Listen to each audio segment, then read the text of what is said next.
I don't know if any of those settings work, but anyways, we're spooling up slowly but surely. Shirley? Don't call me Shirley. Oh. Yep. Okay, that's going. How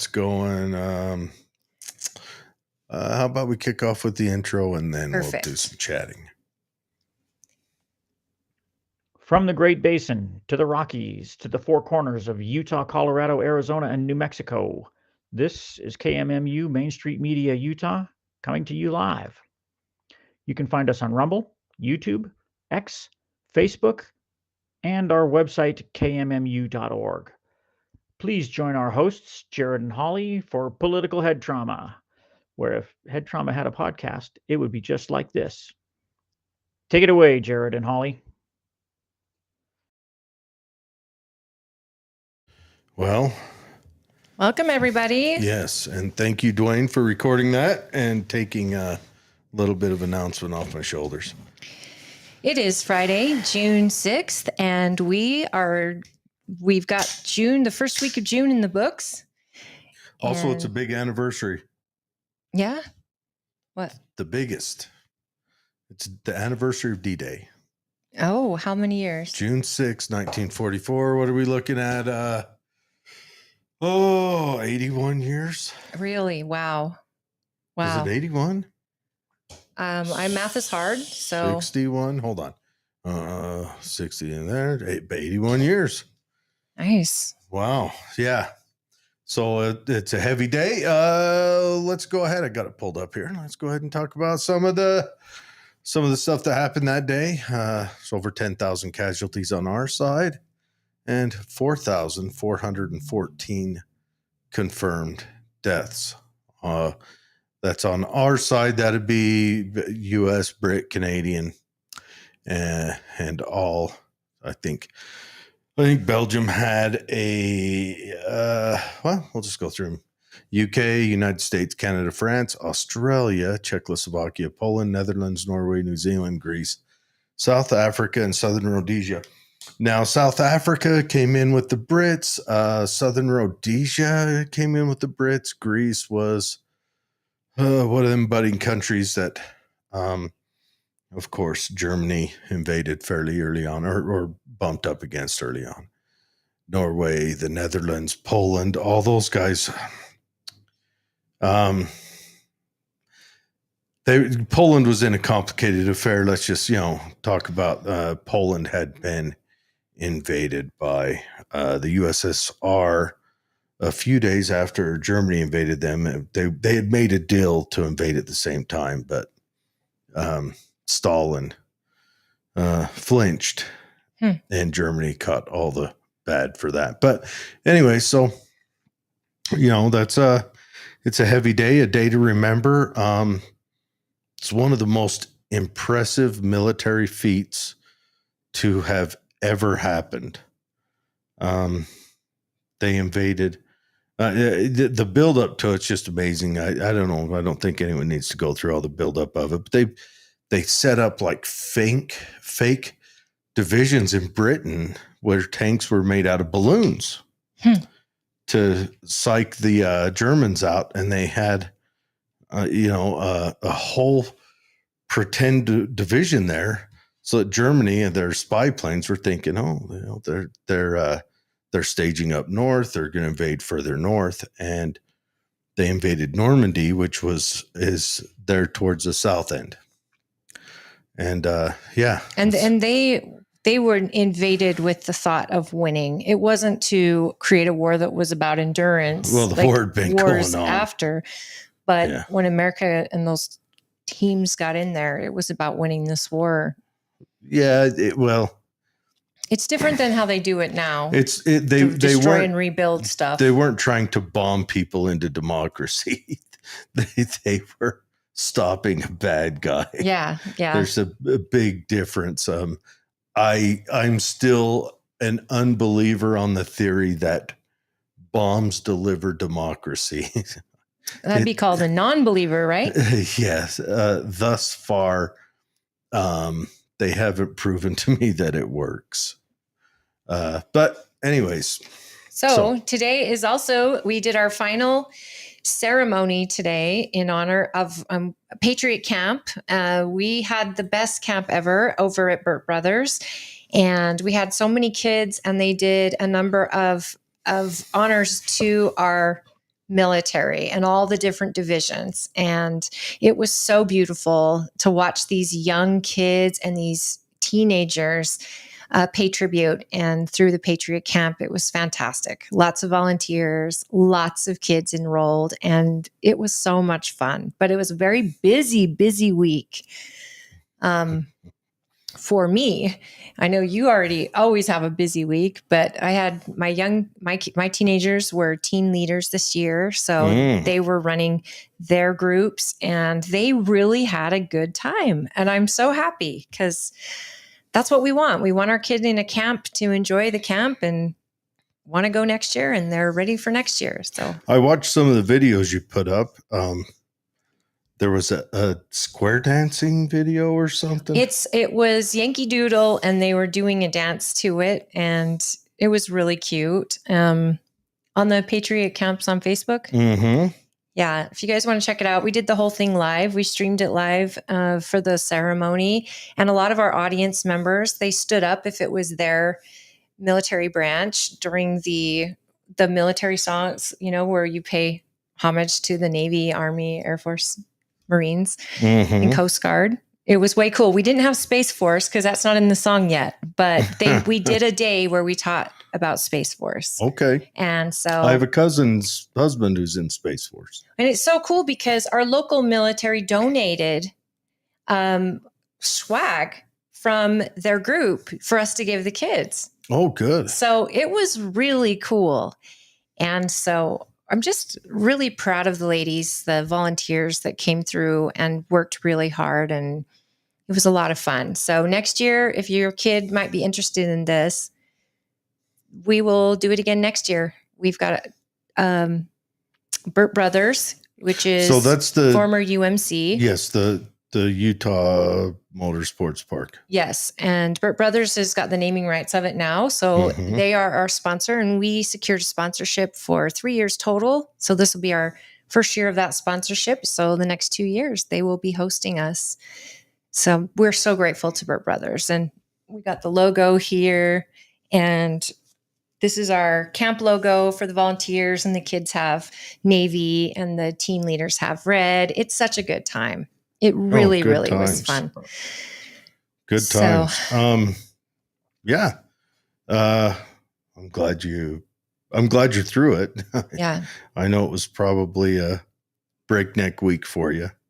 It was wild getting your kids up for early mornings after they're used to summer for 2 weeks. It's a feat in itself. What time does it usually start in the mornings? We got to be there at 8:30, but it starts at 9 officially. But the kids get there early and practice their songs and their music. We have lots of music. And then we had the bald eagle come from the zoo.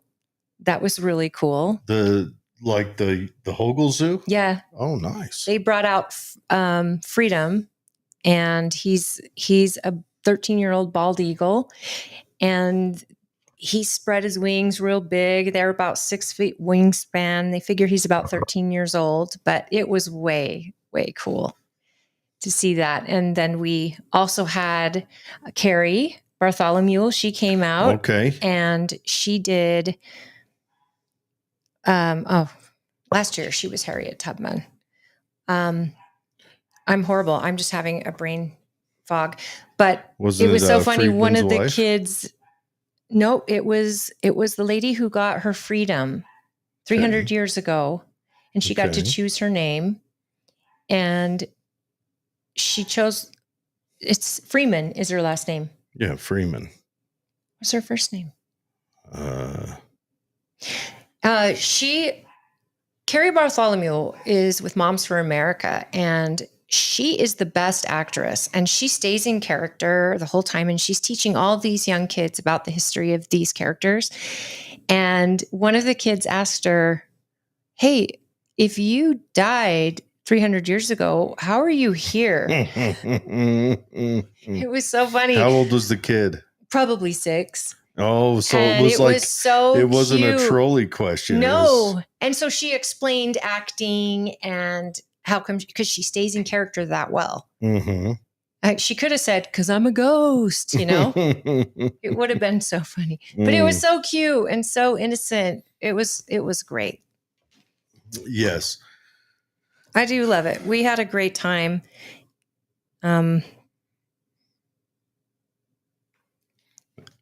today, else? Well, later on today, we're going to be chatting with Goud Maragani. Maragani. I hope I always say that right. He'll be calling in. He's up on the Capitol. They're doing a election integrity thing up there, and so yeah, we're going to talk with him, see how it went, get a catch up on that. Of course, we're going to broach the issue that's on everybody's mind and everybody's hearts. We also have another anniversary that, as soon as I'm done with all of this super fun sharing that I am doing right now, we'll broach into. But on Wednesday was the 21 year anniversary of the Killdozer. what's the Killdozer? So, Killdozer is Marvin Heemeyer. He was a guy, he lived in Granby, Colorado.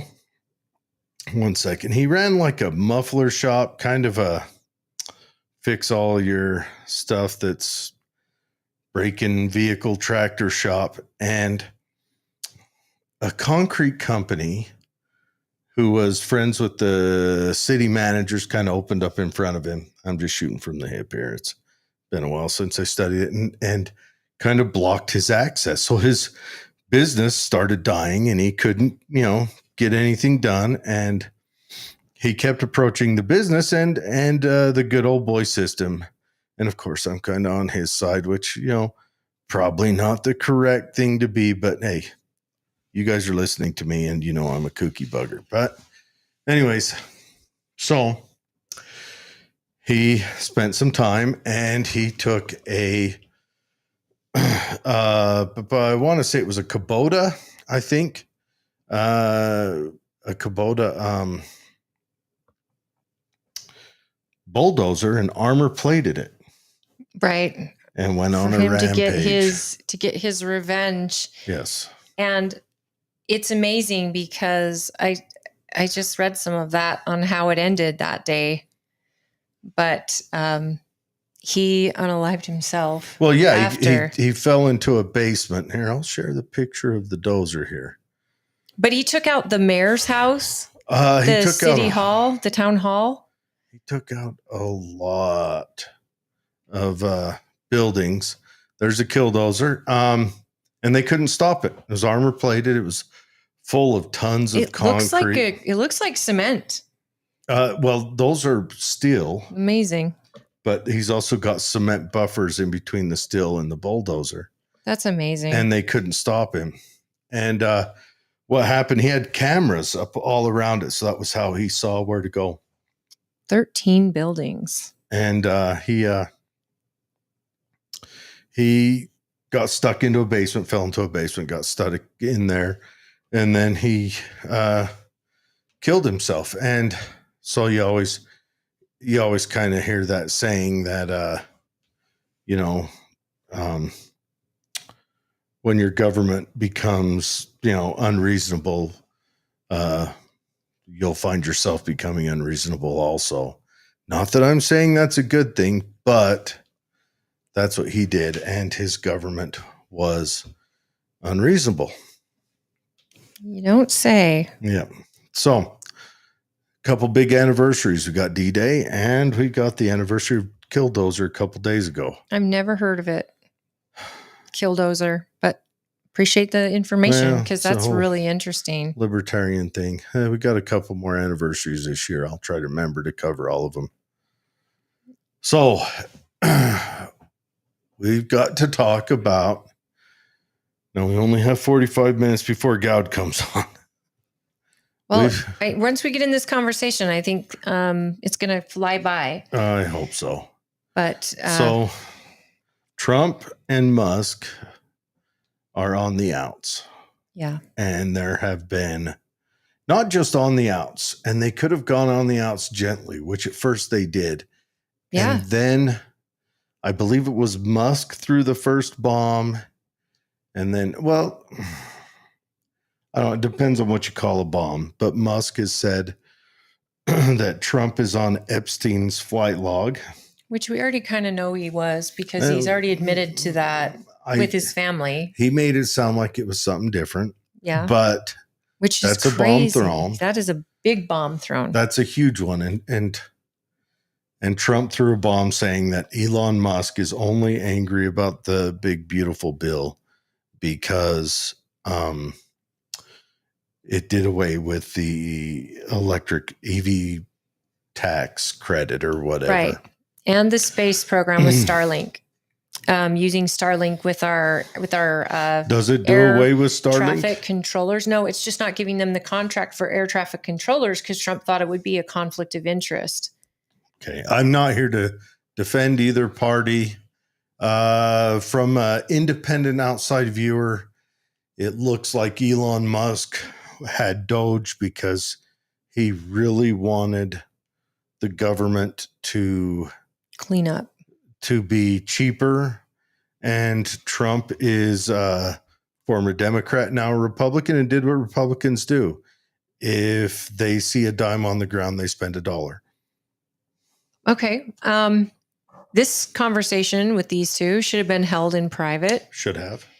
And I mean, Elon's been pretty upfront about saying, I won't invest in politics again. And I know he's had a meeting with Mike Johnson last week when he was in the White House.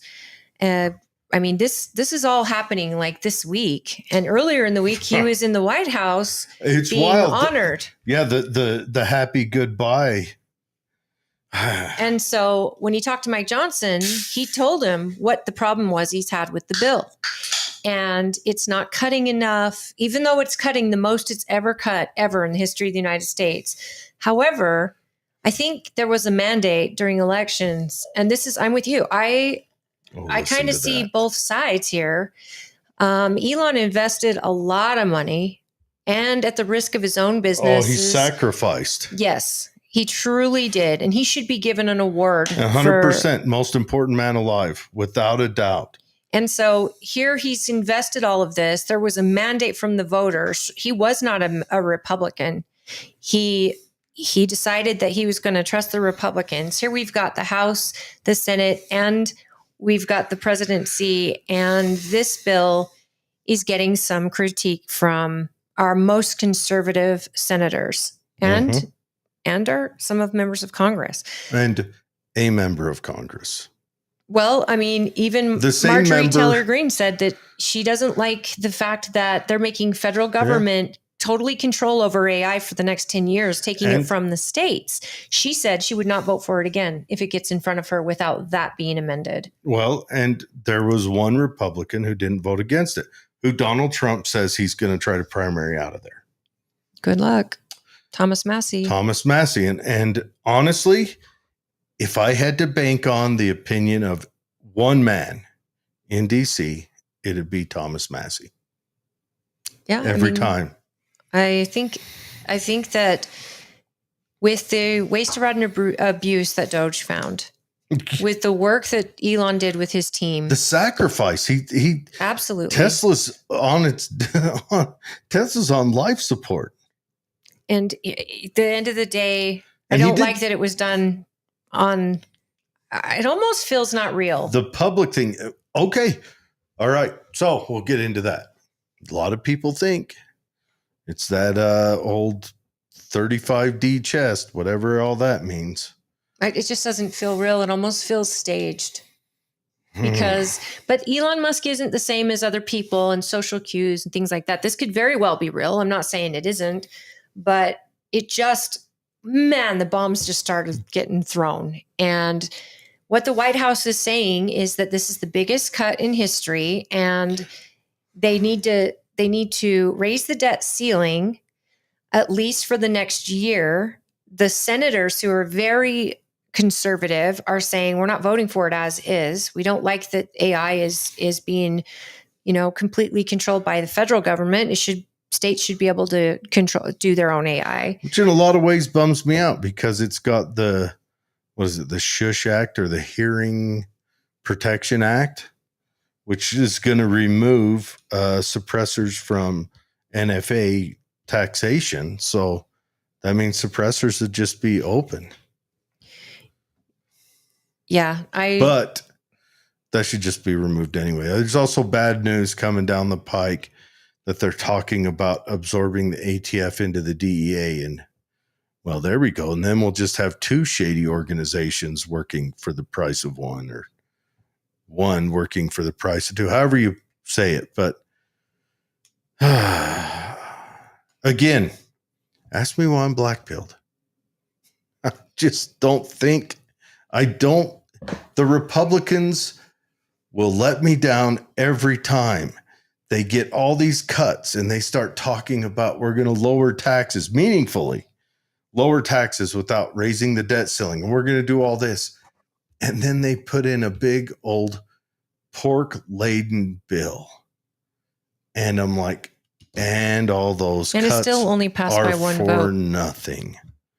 They're all for nothing. And the Senate needs a 60. They need to get 60 votes for this. Which and founding Rand Paul father is not on it. Which founding father would be happy with where we're at? None. Maybe would be. Hamilton. I don't even think Hamilton would. No, I really don't think Hamilton would be happy. I don't know. If we only had the House, the Senate, the presidency, and the Supreme Court, we would would win. If only I could get a tea delivery here to the Great Salt Lake so I could dress up like a Native American and go throw it in there. We started a war over tea, the tax of tea, and other small taxes. I can't even imagine what the Sons of Liberty would think about the stage we're in now. And I want very much for the Senate to pull this bill apart, take what's good from it, amend that they disagree with, and send it back to the House. I want Trump to get a win here, but I'm so sick of these giant bills that come through and everyone's got their pork in there. And Thomas Massey, Rand Paul, even Mike Lee, they're suggesting alternatives that would garner their support and that would bring people like Elon in. Why are we doing this all at once? Why not take this piece by piece? If we have to raise the debt ceiling for the next year so that we can get everything passed through, then at the very least, cut the 1.9 trillion. Make sure you're cutting, and keeping your foot on their necks, because this endless debt ceiling going up is just, it's a given. It's a given. And Republicans need to remember this support is a gift from the people of this country that will be taken away in less than 2 years if they do not get their poop in a group.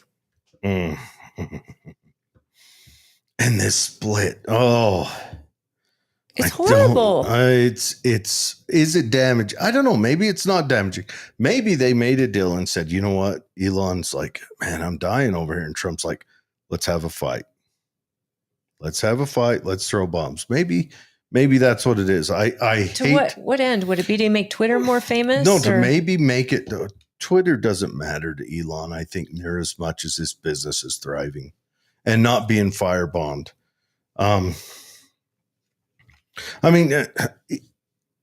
Look, like or hate Elon.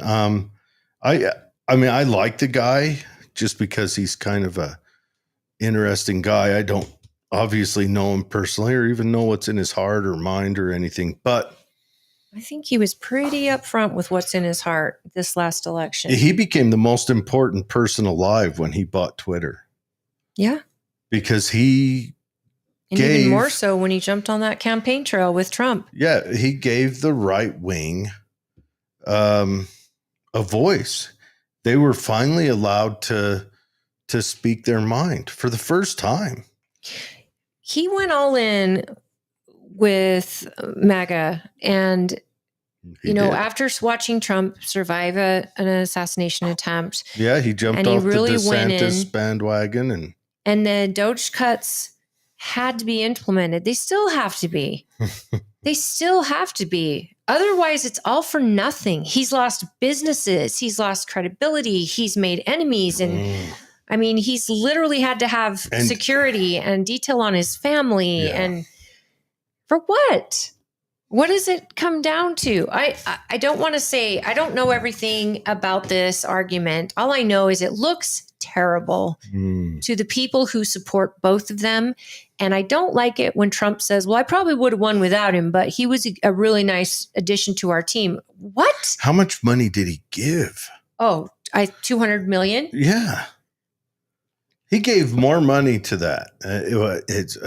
I don't know. And he did say, I'll never give another dime to politics. I don't blame him. I don't either. I really don't. I don't blame him. I voted for Trump to vote against Kamala.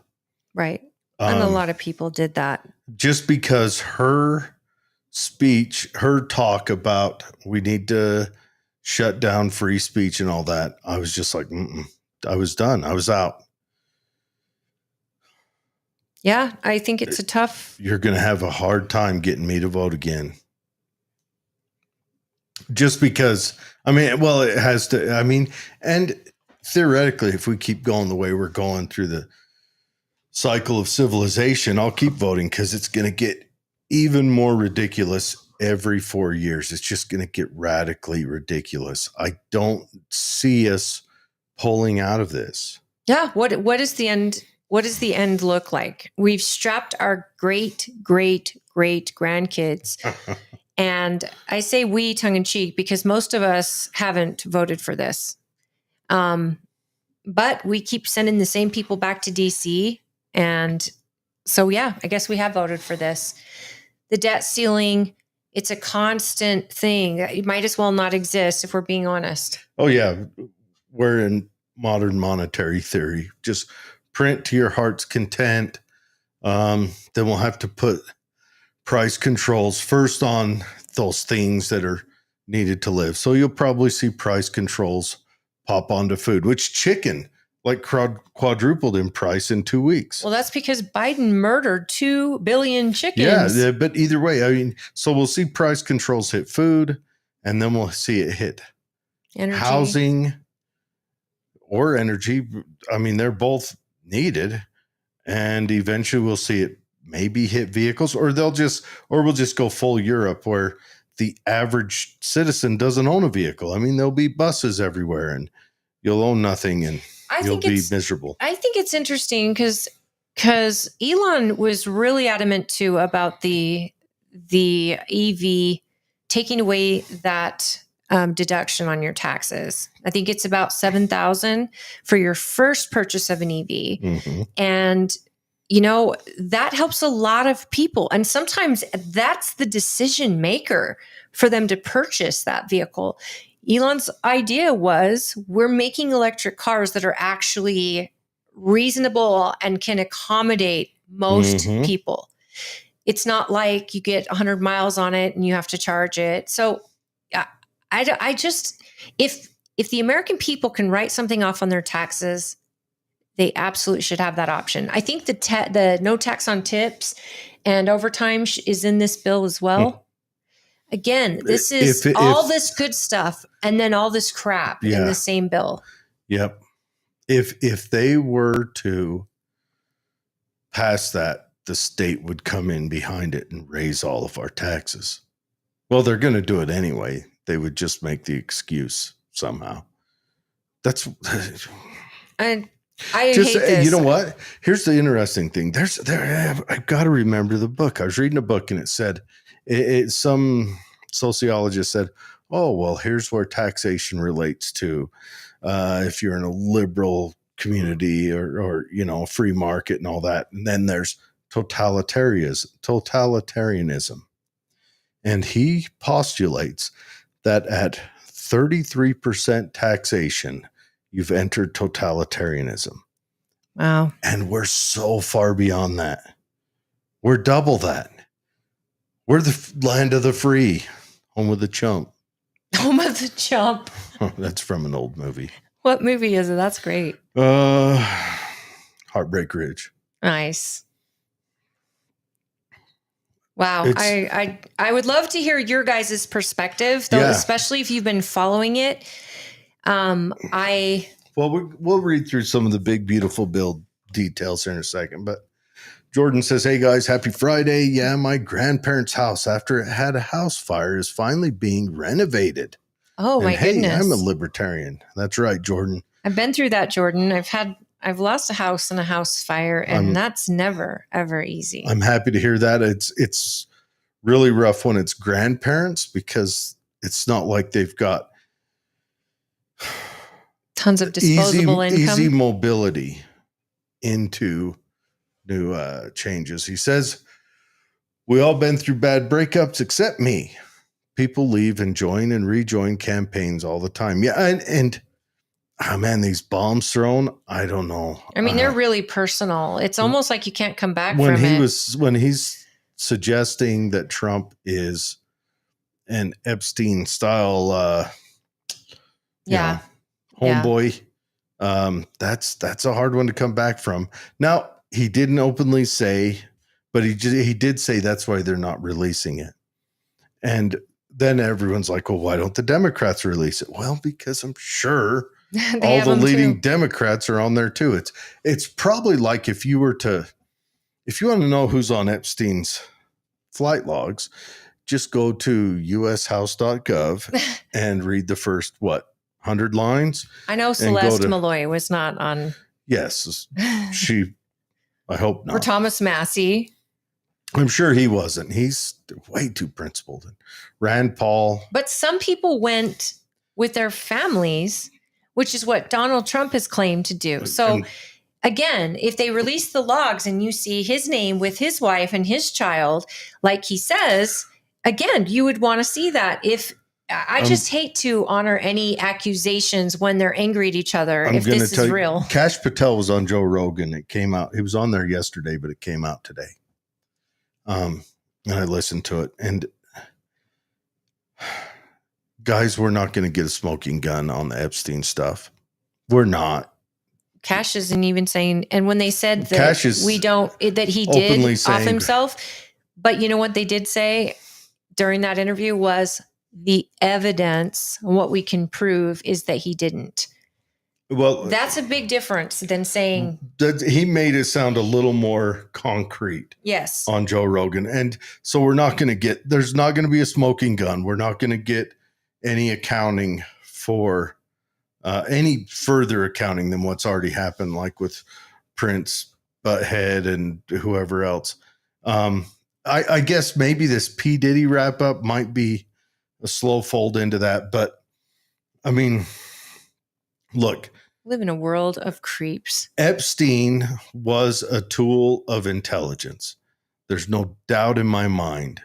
And that's done. And you don't mean the smart kind. You mean the CIA and the Mossad. Yeah. Informant. Mm-hmm. Well, no, I think he was participant.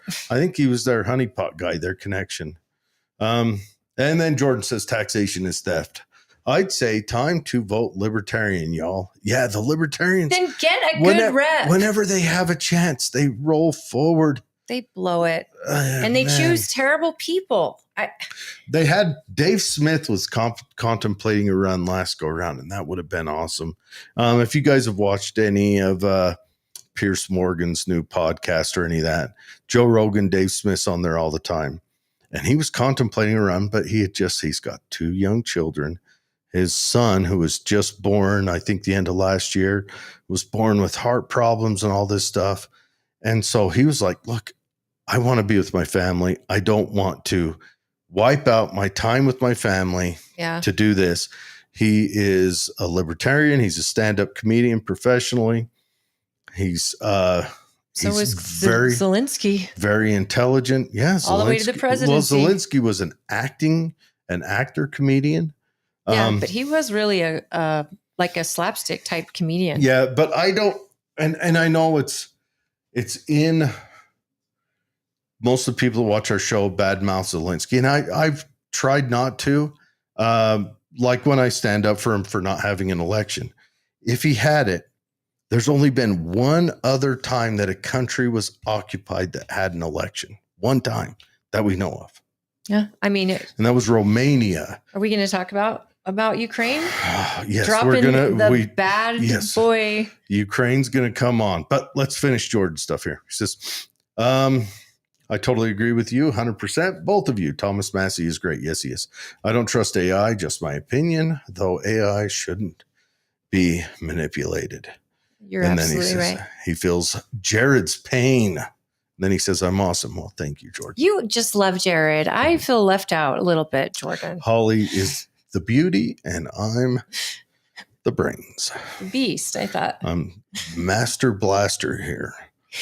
She's the pretty one, and I ride around on her shoulders saying, not pig shit energy. I don't know what you mean. Of course you don't. I do appreciate that compliment, even though today I look like I've been in the sun all day. And I got some sun. We had our company golf day on Wednesday. Nice. And how was it? It was a good time. A little early morning drinking. Yeah, that's what it was. I think golf is the only reason that you drink before 10 a.m. Kicked it off with some vodka and coffee, then Arnold Palmer, then some monster drink, and then another Arnold Palmer. And I was like, man, I hope we eat soon because I got to try it. What's an Arnold Palmer? I thought it was just tea and lemon. But is there alcohol in this Arnold Palmer you were having? Yeah, it's Arnold Palmer Spiked, I think it's called. Yeah. Okay, I see. And Jordan says Holly is awesome also. Thank you, Jordan. I appreciate you. So this year-long thing, okay, Ukraine, hats off to you. They planted unbelievable drones on trucks like within of a year-long time period. Russian trucks. I don't know if the drivers were in on it or not. The trucks were owned by a DJ company, and they had those trucks sitting, one parked right in front of their Secret Service. Ooh. And they were rigged so that if someone tried to break into them or open them, they would explode. So this took a year of planning. Some serious stuff, but thanks.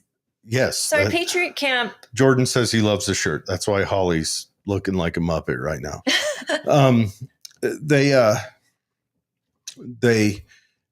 But they blew up the military.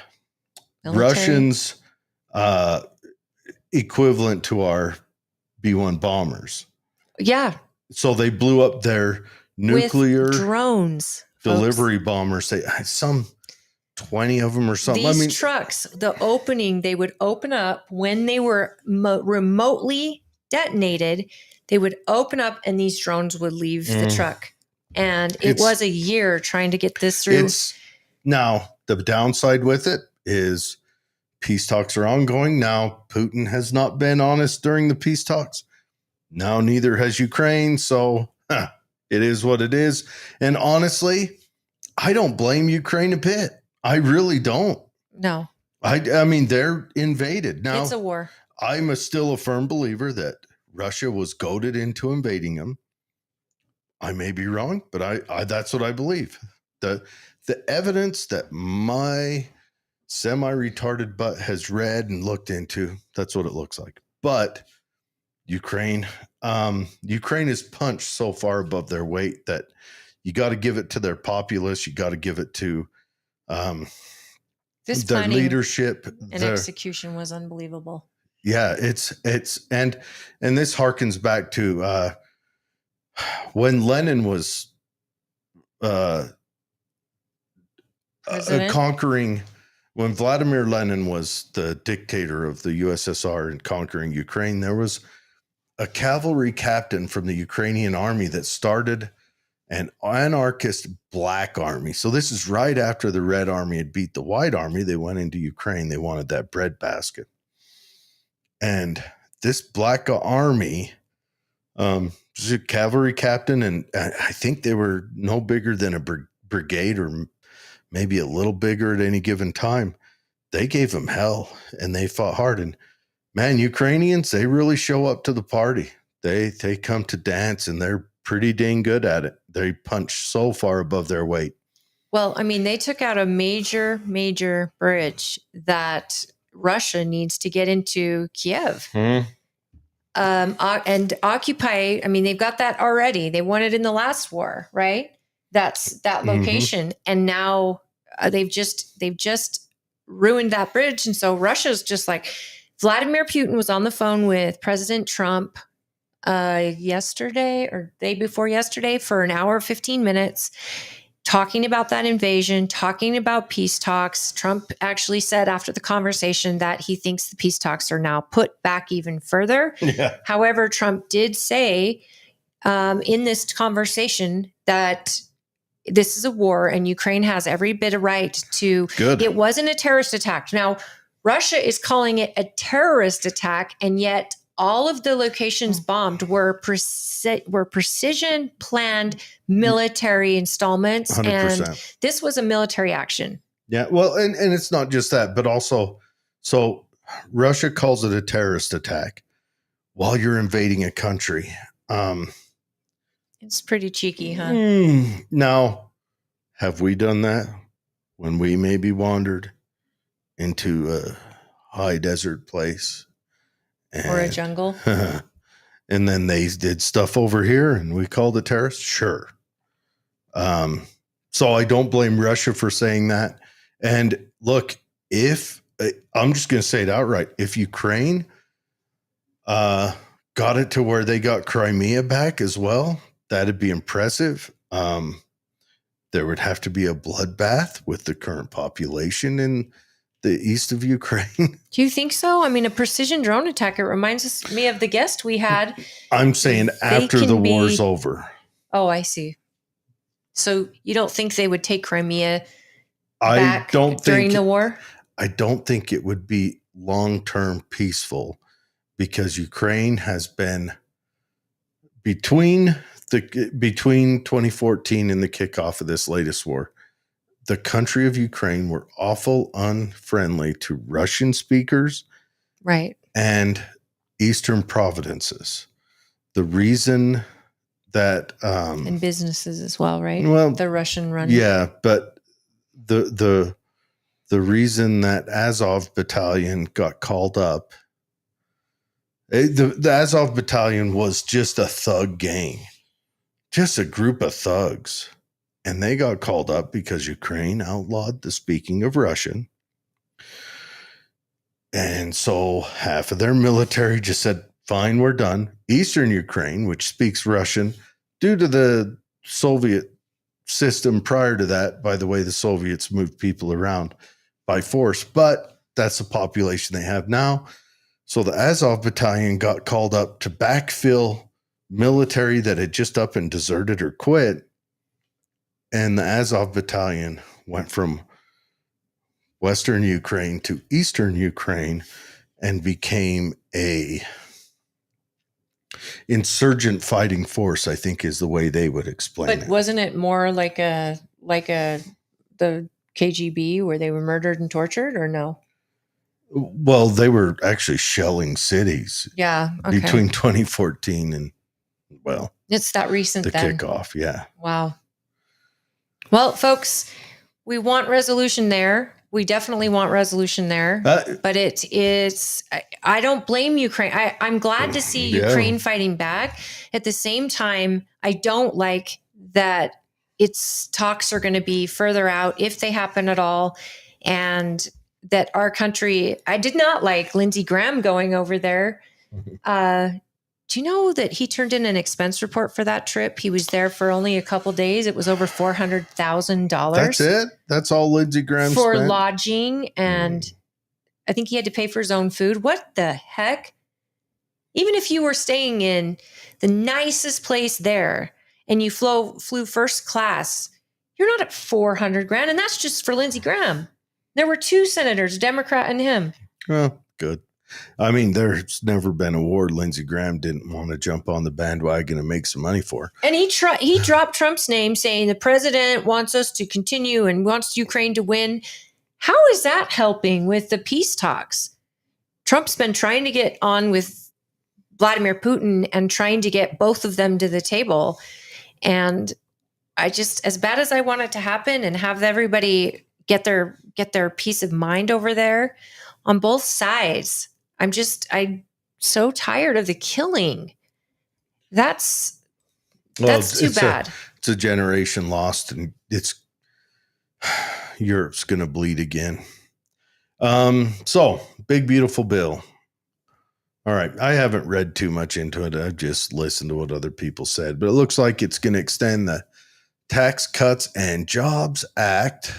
It says that act predominantly benefits upper income earners. Of course, I'm reading off Wikipedia. Right. And So- this act helped a lot in the middle class. And it also helped businesses, people that own businesses. And what we saw when this was first put in, a lot of businesses hired more. They gave raises, bonuses, and those tax cuts were going to expire this year. Okay. So and that's why they were redoing it. I don't know. We'll have to see what our taxes do. Over 500,000 in income, your tax rate would go up, from what I understand. Okay. So, and I'm sure it helped out.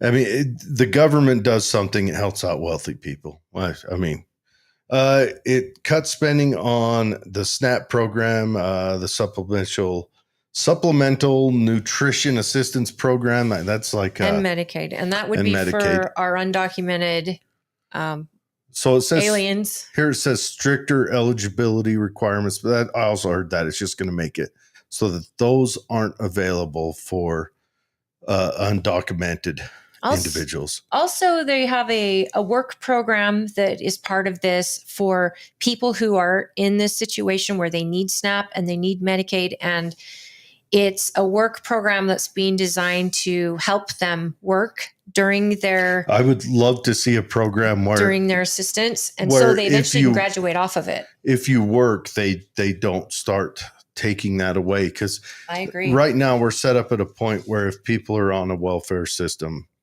they won't get a job because they automatically make more off the welfare. We need to figure out how to... You go from minimum wage to $9 an hour, and you lose your entire SNAP because you make too much money. $9 an hour that's not enough to pay for toilet paper and paper towels. That's ridiculous. So yeah, I would say we need to set it up so they actually have a higher rate of assistance as they move into comfortable, and then as they start getting to where they can afford life, then it draws back. Yeah. And that also is trying to have job training and jobs that are better paying. And then the thing is this welfare program is meant to be temporary. And I don't want to end welfare at all. Yeah.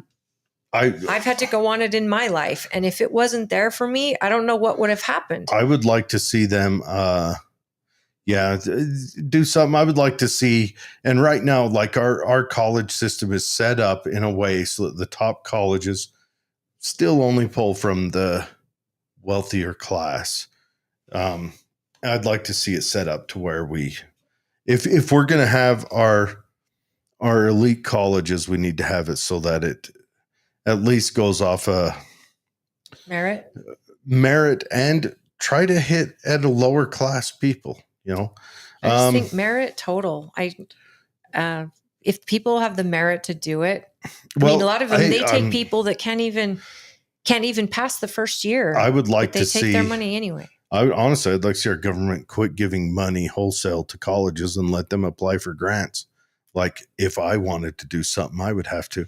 $150 billion for defense spending. And I also heard that the military is drawing back on personnel and leaning heavier into equipment. So like, that's what I've heard, that the military is right now, one, it's full for the first time for 4 years. But I think that's a smart move. I think we're going to see military maneuvers, and they're showing us this in Ukraine and Russia.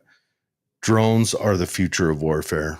That's where it's at. And smaller drones, not just like the Reaper drone is huge. It's bigger than like the airplanes at the Erda airport.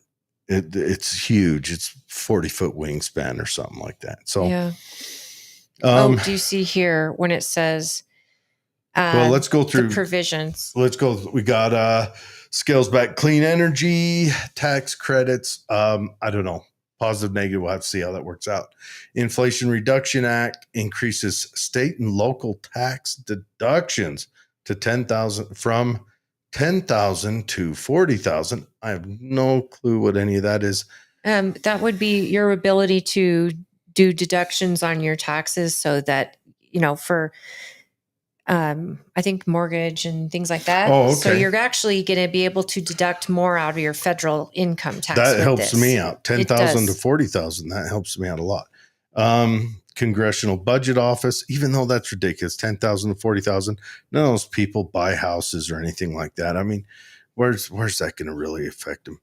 The 500,000 and less, that'll affect those people making 100,000, 200,000. It just gives them a little more money in their pocket. It does, but we need to, I mean, not that the people making that amount pay much in taxes, but still. Are you kidding? Yeah, they're probably paid. It's quite a bit. Well, people making 10,000 to 40,000? No. This is, I think, the amount. Oh, okay. All right. I was confused. Is that what it is? Because I thought that's what it was. That your from 10,000 to 40 increases state and local tax deduction from 10,000 to 40,000 in deductions. Ah, okay. The Congressional Budget Office to add several $1 trillion to the national debt of the United States. Go Doge.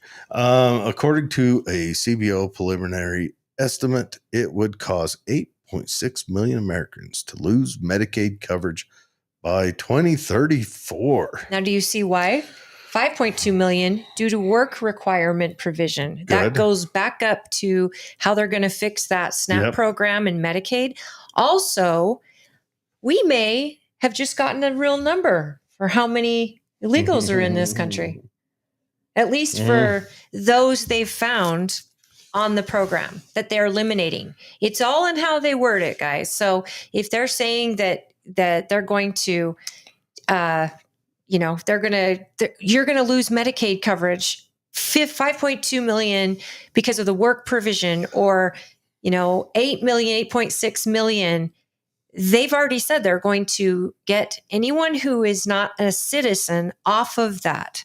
So that could be 8 million people right there.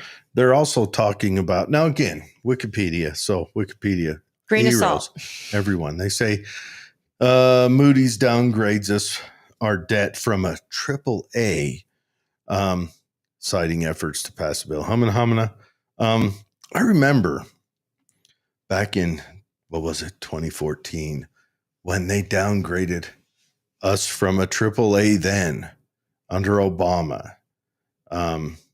It just seems like that is a tool that's used by either side to hit the other side, trying to make some obtuse point that morons can argue about. Look, I'm going to say it outright. Right now, our government's too big, too much. Our government's involved in too much. Our federal government should not be directly taxing us or directly giving any of us money. That should be handled by the state. The state was supposed to be the bulwark between us and what at the time was called the general government. And both you parties keep wanting to put your hands in my pockets and touch my gentle parts. Stop it. Can I this is something they always use, but when we look at this, and can we go up a little? Of course, yeah. So they also talk about how a number of other provisions, including restrictions on the ability to hold federal officials in contempt for failure to comply with judicial orders. The judicial is an equal branch to the legislative and to the executive. But that's the Supreme Court. That isn't these other courts that are literally stopping the CEO of this country from protecting the common good, the job of the federal government. We keep forgetting that the job of the federal government is so small compared to the job of the states and the power the states have. And this is part of the mandate, right? We wanted to shrink the government and we wanted to stop wage, fraud, and abuse. And here we are. This bill will do a lot of that. But according to the Senate and the people reviewing it and Thomas Massey, it doesn't do enough and it doesn't do it fast enough. Here's the problem. It took 4 years to get us in this position. And it's going to take more than one big, beautiful bill to get us out. I really believe that. But I hope the Republicans understand how risky this fighting is, because the American people are fickle. And if this doesn't work out the way that they're telling us it's going to, and if these amendments don't get handled and don't get worked out in the Senate, throwing it back to the House, and if the House doesn't vote for it again, midterms are definitely going to be painful. And then Trump will be impeached in their first year that they're back in. And here we go again with a stalemate, which it'll be the fun times. I don't mind if the government's not doing anything, but at the same time, enough is enough. Get your hand out of our pockets and quit messing with the economy by printing money and making our money worthless. Mm-hmm. And then the debt rating will be over $4 trillion. Our interest is $1 trillion. And the GDP, they're bringing in plenty of money. They've said this. And these tax rates, the tax incentives that they're keeping, they actually bring in more money than what the Democrats were proposing. If you cut taxes, you will get more because people will spend their money in the economy. They will buy things like cars, homes, things like that, if they have more of their own money. Can only hope so. Fred, you're so fickle. Hi, Fred. Hi, Sherry. Cher. Hi, Norma. I don't even have registry of our... You got to refresh it.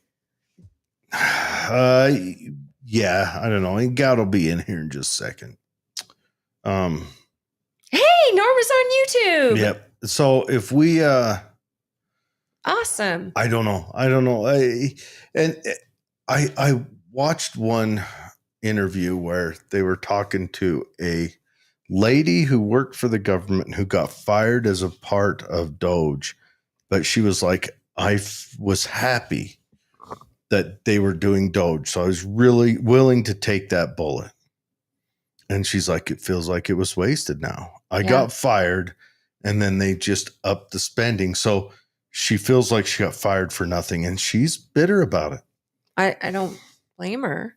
I would be too. I mean, at the same time, we wanted efficiency in our government, and we wanted the bureaucrats to maybe go get private jobs because our government is too bloated. It's too big. And states have their own local service, teachers, police, fire, EMTs. Those people, we need those, right? Well, we need to kill bureaucracy. Our bureaucracy, the last 100 years has been a joke. The liberal movement that was born out of the 30s was a movement. Well, it was technically born in the teens under Wilson. Yeah, he was a great president. Remember? Yeah, he was fantastic. Federal Reserve Act. Someone else was running his presidency also. Yeah. Colonel House, not a colonel nor a house. But anyways, it's been a movement of bureaucracy, and the country lost its vigor through the bureaucratic growth. And it became all every powerful. turn, it just gets bigger and bigger and more bureaucratic and bigger. And that's what we got to do away with. We've got to choke the bureaucracy. And it's happened in business too. Absolutely. Businesses aren't as good as they used to be. Businesses couldn't function though if they ran like our government did. But businesses are starting to look. I don't know if I should bring this. Bureaucracies actually can outlive any elected. And Oh, they yeah. know that. And they can write the history books for you. Mhm. They decide. And here's the thing. How many of you have ever worked with a government contractor or someone in government and heard the words, "Stop working so much, you're making the rest of us look bad"? That's a legit concern. And Yeah. I've heard it from multiple people where they're like, I go in, I'm ready to do a job, and I'm told to slow down because that's not how we do things here. And yet, if it was a private company, you actually have to be efficient and fast and great service, or you die. Your business dies in the first 3 years. Our government does not run that way. I mean, they're still using programs from 60 years ago, before the computer was actually on everybody's lap or in their hand. We're drowning.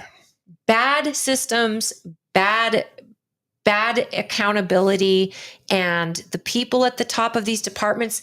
Who's to say the FBI can't write a file that shows you proof that Epstein didn't do what he did?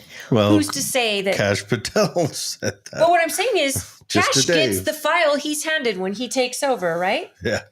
And who's to say that file isn't absolutely burdened with Bravo Sierra? Yeah. All right. So we got Goud coming on. All right. Goud, how are you? Okay. No sound. No sound from Goud. Let's see. Maybe Goud, can you check the little dots by your name and see what speaker you're running off of? I have to do that on mine. He'll be back. Okay. Goud, he always come back. Let's talk about what Goud is going to talk about today. Give him an introduction. Goud was in at the Capitol in there. They had a little, I don't know the ins and outs of it, but they had a little meetup up there about election integrity. Nice. In the state. Which, look, you can't argue with the fact that having the lieutenant governor run the election, their own elections, that she is the lieutenant governor in is not a good thing. And however, I would say we could have the previous lieutenant governor do it, but Utah's pretty statistically sound on making their lieutenant governor governor. If we got a secretary of state, which has been proposed, someone has to run their election. Like, do you want someone elected to run your elections, or do you want someone appointed to run your elections? It's tough. I look, I'm not smart enough to figure out the answer, but that would probably be better. Can I make an announcement before Goud comes on? So they had the Utah House Majority Caucus, which is the Republican caucus, held a special leadership election to replace Majority Leader Jefferson Moss, who resigned from the legislators following his appointment to Executive Director for the Governor's Office of Economic Opportunity. And the following representatives have been elected to represent positions for the remainder of the 25-26 term. So the new House Majority Leader is Representative Casey Snyder. House Majority Whip is Representative Candace Periucci. And House Majority Assistant Whip is our very own Bridger Bollender. Outstanding. So for a young, pretty new elected official out here in Tooele County, and to get that opportunity is huge. And we're so proud of him. And Bridger is a heck of a stand-up guy. He really is. Goud, let's do a mic check. Let's see if it works now. Can you guys hear me now? Yes, we've got Goud. All right, everyone. So Goud, you were in at the Capitol today. What did you have going on? What was... Yeah. Okay, before I start, just so you know, I also have Doug Blair here from the Public Interest Legal Foundation. Okay, hi, Doug. Hello. Hi, Doug. How you doing, guys? Great. Good to meet you. Wonderful. Great to be on. Yeah. Excellent. Yeah, I thought, so I'll just give you a quick rundown of what happened, and then I thought Doug could speak a little bit too to your audience. We filed a lawsuit today on behalf of Phil against the lieutenant governor for violating the National Voter Registration Act, a federal law. And the reason she's violating it is because she is not providing the full voter registration rolls for Utah. She is withholding about 40% of them from the public, and we have a right to see them under federal law. And the reason that Congress gave us that right is so that we can make sure that our votes are being protected, that they're properly keeping those rolls updated, and that they're making sure that only people who are eligible are on there. And so that's what happened today. Do Are you these- think? Oh, well, do you think that she's withholding them because some shady stuff went down, or do you think it's just an Or oversight? are these people asked to not have their information published, or is that not an option? Yeah. Well, there's a couple things. So first, to Jared's question, I don't think it's she's doing it for an illegitimate reason. She's doing it based on state law. But under the National Voter Registration Act, federal law preempts those state laws.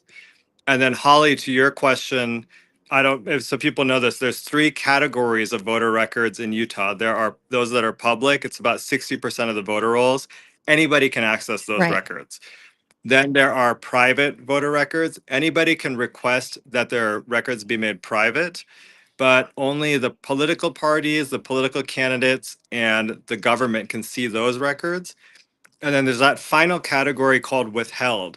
Withheld is supposed to be for military members, for members of law enforcement, and then also for people with protective orders.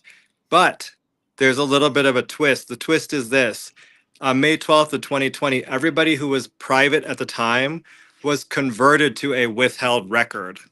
And so that category now has a lot of people. They're not military, they're not law enforcement, they don't have protective orders, but they're in that category. Just to give you a sense of how big that category has become, in Salt Lake County on November 3rd of 2020, there were about 100,000 people in the withheld category. And the only people that can see those withheld records are government officials. So just think about, we have no idea what those look like right now. Are they being properly maintained?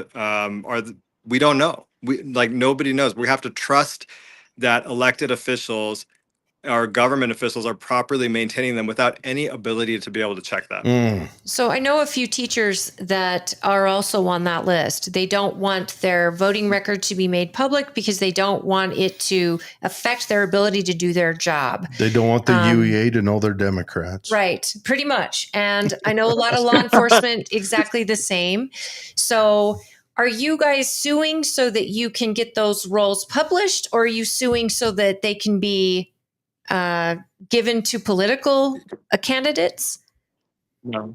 Let me give you a couple clarifications. Okay. The first is that the lawsuit does not seek people who are legitimately withheld. So we are not seeking records. We're seeking all of the public records, all of the private records, and then the withheld records that are the withheld records that are the ones that were converted from private on May 12th Like of 2020. automatically. Yes. We're not going after law enforcement, military, protective order. They can stay in that category.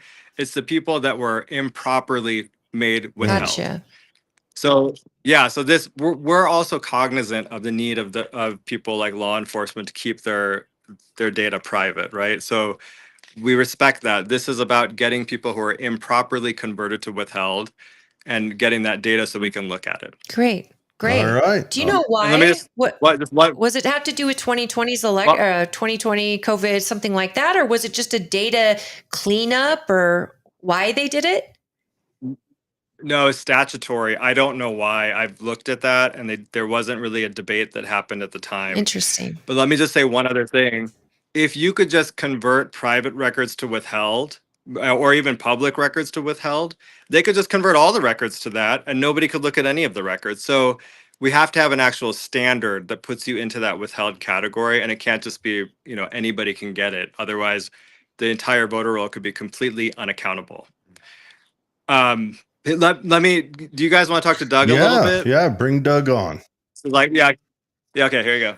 Hello again. All right, Doug, how you doing? Doing great. Goud obviously gave a really great summary, and I think that this is an issue that should be very much top of mind for your listeners and your viewers here, because it's really unfair from a bunch of different angles. The first one is that it's a two-tiered system where, all of these political appointees, all of these politicians have access to this data, Just saying you're a candidate gets you all of this information, but the general public who might have myriad reasons to want this information, want this data to ensure that these elections are transparent, to make sure these elections are being done fairly, do not. And I think that obviously this is a really big sticking point with a lot of people in today's society in America, where it seems like the political class gets all these benefits, right? You look at the folks in Washington, and they seem to be able to get access to things that the average person here in Utah might It not. does kind of So seem like we that. are. I mean, I've been known to be wrong before, but there is it appears. I think you might be right on this one. Well, can I just say that it also doesn't look good if only certain candidates get that data and it's not the same for all candidates. If one candidate asks for it and gets it and the other one doesn't, who's actually competing or going against an incumbent, that would not be a free and fair election. Mm-hmm. Right. Well, obviously, Mr. Lyman is very much aware that this is not equally enforced, which is, I think, one of the reasons why he was so dedicated to making sure that this lawsuit took place. But you're absolutely right that this is federal law. This is not up for debate. This isn't something that the election officials, like the lieutenant governor, just gets to say, oh, well, my hands are tied. No, your hands are tied by the federal law that's telling you need to provide this information to other people. And then a second reason I think this is so valuable and so important is because we're already in a crisis of trust and belief in our electoral system. Obviously, there's a lot of Republican voters who are still smarting over 2020. There are now voters on the left who are concerned about 2024. But the idea is that there are people that don't believe our elections are secure. They don't believe that election integrity is being followed here. And I can't really blame them when you're looking at voter rolls that are missing 30 to 40% of their populations on them. So imagine you're doing a financial audit of, your budget, and you're looking at all of your expenses, and all of a sudden you notice that 40% of your purchases just don't exist anymore. Is that going to be a particularly good audit? Are you going to be able to actually effectively decide how to spend the money on your home and all I this wonder stuff? how No, the of course IRS not. would feel about Exactly. that. Not for the government. The government doesn't, they can miss 40%, and that's just a Tuesday. Exactly. What's the Correct. response you guys are getting from the lieutenant governor's office on this? So unfortunately, we haven't heard back from her yet, but I anticipate that the response is going to be, oh, you just want to reveal the identities of these people. We already had an incident where the Salt Lake Tribune wrongfully implied that the reason we're doing this is because we want to get this public information. The Tribune? It's terrible. The Tribune is sullied the good name of honest journalism like that. What? Well, no. I know. I was shocked. I'm wondering, are you guys seeking anything financial? Is he seeking anything like a retribution financially to the taxpayer? No. So, we're here really because we just want this fixed. We want this solved. So my group, Public Interest Legal Foundation, goes around the country. We have done this type of lawsuit in various other states. We've done it in Maine. We've done it in Illinois. We've done it in New Mexico. So we're not the only one? We've won every single time. No. And that's the thing that's so scary about this too. Utah is not unique. Utah is one of many states where election officials have decided that their state law to cover up bits and pieces of the voter roll supersedes federal law that says you have to tell this is a shady action that happens there, and it probably happens amongst both parties too. Well, it does. It does. This is one of the problems. It's a tool that they have to, if they're feeling pressure from an outside candidate. This is a tool they can pull out, hide 40%, adjust 10%, and sway the vote. I'm not saying they did that, but what about the people that they were transferred over? Were they alerted that they are now considered withheld? What about the citizen? They were not. So it just sort of happened. It's one of those things where the bureaucracy machine just endlessly turns and you find yourself in a completely new situation. And that's, again, why it is so essential for the work that, Phil is doing here and that we're here to do, Public Interest Legal Foundation, is that, again, we are not out to make money. We are not out to get something out of this. The one thing that we want is transparent and clean elections that Utahns can trust. Yeah. And again, I think think that this is such an important thing to really take home. This is something that everybody should care about, right, left, or center. You want your transparency in your elections, and it's just not happening right now under Republican leadership, and anybody who's in charge right now. I'm curious what you think about. They are going to change. They're changing the law so that they're not going to do mail-in ballots just as an automatic thing. You have to request a ballot, and that's coming, I think, in 2028, I believe. That's something that the state is doing and our legislators are doing to try to make sure our elections aren't just, hey, everybody gets a ballot and your voice is heard. But there's a lot of election integrity issues that have been up on the Hill. Do you see this as something that could be a bill that our legislators could focus on next year? Or do you think this lawsuit was the only option? Well, again, it doesn't need legislation. You just start enforcing federal law. You basically say the NVRA, which Congress passed multiple years ago, this is not something that's new, says you have to reveal this information. You have to reveal list maintenance docs, and you have to reveal publicly available rotor roll information. So there's no legislation needed. This is when, the trick that a lot of politicians like to do back here in Washington. Oh, well, we can't do this. We need new legislation, and that's going to take forever to get through Congress. So we're just not going to do it. No, you could do it today. You could do it yesterday. And again, I think that this is so important to really note, because you mentioned the mail-in ballots. The worst combination of electoral integrity issues is automatic mail-in ballots and unclean voter rolls that are opaque. Absolutely. You are going to have issues on these voter rolls. Every single state that we've done this to has had problems. Some are minor, some are major, but they always do.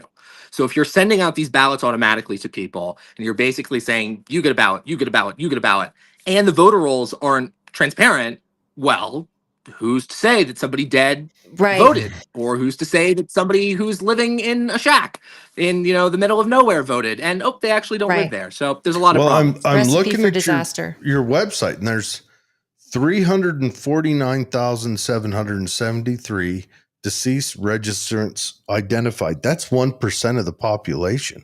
A little over Utah. 1%. Yeah. Is this all of Utah, or is this all of the nation? This is probably be nation. This is everywhere. I hope this is the nation, because if this is Utah, I'm the only alive voter. But that's and if you count voting age population, that narrows that down to what, probably 1.6%. And then voting personnel, voting people, that would narrow down. That'd be like 2% of the population, which can affect as a deceased registrants. That's an election insane. turnout. This could actually affect the results of an election. This is one of the things that Public Interest Legal Foundation pushes every day. Elections are decided often at the local level by the thinnest of margins. And so if you are getting these very, very small numbers of people that shouldn't be voting that are voting, well, that could mean in R wins where a D should have won, or a D1 where an R should have won. It is a thing that happens. We're losing your sound. Hold on. We're losing your sound choppy. real quick. It just has to catch up. It's just the good you talk Utah, faster than we do. You're Utah impressive. I try. How's the sound now? So, it's kind of choppy, but I think we could understand what you were saying. Just the importance of how it can be a thin margin, and it could be a deciding factor. The states that you're working on, are they predominantly one color, or is this happening to? I mean, are they red states? Are they blue states? Are they mix of the two, or are we seeing this focus on specific states that have a certain way they vote?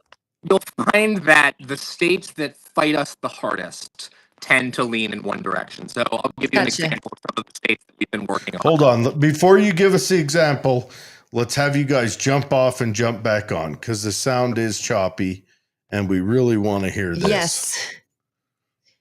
Because if Utah is one of those, and we're like one of the only red states, I personally can't see why our lieutenant governor would risk the integrity of our elections. But if this is something that has been done, I think that What that if our it lieutenant seems like she governor- would want to fix this. What if our lieutenant governor wouldn't risk not being elected more? Well, then I have to go back Yeah. to our county clerks. If the lieutenant governor is willing to risk it, would our county clerks Are be our willing? clerks in control of who gets moved between the different roles? Clerks actually have a very strong input on Then that. that's something to check And out. those clerks have that data first, and then the state has it. I mean, they register and it goes right to the county. So I can't see a lieutenant governor being sneaky about it when clerks, 29 of them, would also have this data and information and know it's being done. What if they just had one or two clerks on there? How would a clerk run an election without this data? They still send those ballots out to the Sure, the but 40%. what they're doing is they're controlling from the lieutenant governor's office the voter rolls that you and I can see. Yes, but the clerk has access to 100% of the voter rolls. Sure, and the clerk still has access even when they are like that. Yes, but they know who's withheld and who's not. Sure. Would Tracy, a clerk I trust completely, be looking at Salt Lake counties? No, she's looking at Twilla County. Salt Lake County's got their clerk looking at theirs. What if Salt Lake County is on the lieutenant governor's side? I can't. That would be such a huge. Fred that would says, take so many people. well, there's so with many bad character. There's so many people in Salt Lake County. It'd be easy to slip through. Fred says it must happen. I have friends, millions of people who are not fickle either. He's talking about how he's not fickle, You're not fickle, and Fred. millions of his friends are not fickle. You have a million friends, Fred? Millions, not a million. Millions? Millions. I knew you were a stand-up guy. Day one as a state trooper, I was told to slow down and not make the others look bad. And he says, governments without checks never stay pure. That is 100% correct. Absolutely. And governments with checks never stay pure.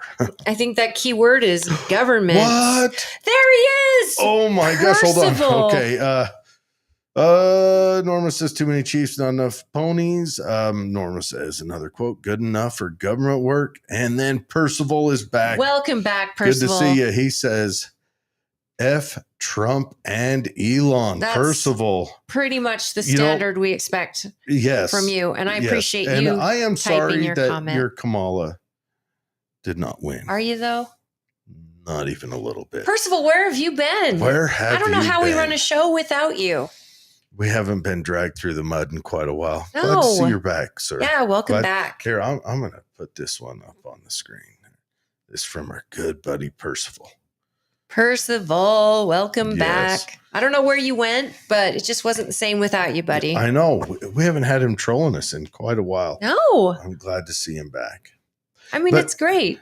But what if, I mean, and this hits Republican and Democrats. And what if you're in a great big county where there's so many people, and then they were moved from that private role to the super private role. And would a clerk check on those? Ours does. Okay, you've met Tracy. Right. Do you think, I'm going to tell you this right now. I promise you, there's not another clerk in the state Nope, I agree that's with you. half Tracy. I agree. Absolutely. And all it takes is one that's not half Tracy. Well, the data is the data. And the thing is, county GOP members, they get the same list. They get the list of the people we're allowed to have, and the people that are withheld, we don't get that list. What I don't like is But if the they idea moved- that candidates don't get the If list they move if like others another do. 30% onto that list that we're not allowed to have, but they are. Right. This is the thing. Oh. The thing we're talking right now is intent. I mean, it doesn't If this even was have to done be that they do. intentionally with malice, then we have a problem. But this Yeah. was just a bureaucracy that decided that we're going to put all these people over here, and it's just whether they wanted Fat it or finger not. Frankie. Then I think it needs to be fixed. Absolutely. I don't want to accuse someone's intent. I'm glad they're doing this and getting some transparency. Mhm. I just don't see a winning situation for someone doing this with bad intent. You would be caught. I mean, right now they're caught 40%. But That's a huge number. Huge. yeah, And they all vote. They all have a ballot. They all get to vote, same as you and I. I think the data access is what they want for candidates, and they get the same access. But they want the same access, and they also want the folks who were moved to withheld to know they were moved to withheld Mm, or opt it to be not withheld. mm. But 40% is a huge number. Huge. Well, that's meaning, I think what he's explaining, that 40% are now on that roll, when traditionally it was like 10% was on that roll, or maybe yeah. close to that. That means 30% got just slid over. Yeah. In one fell swoop. Sounds like. And that changes who you target.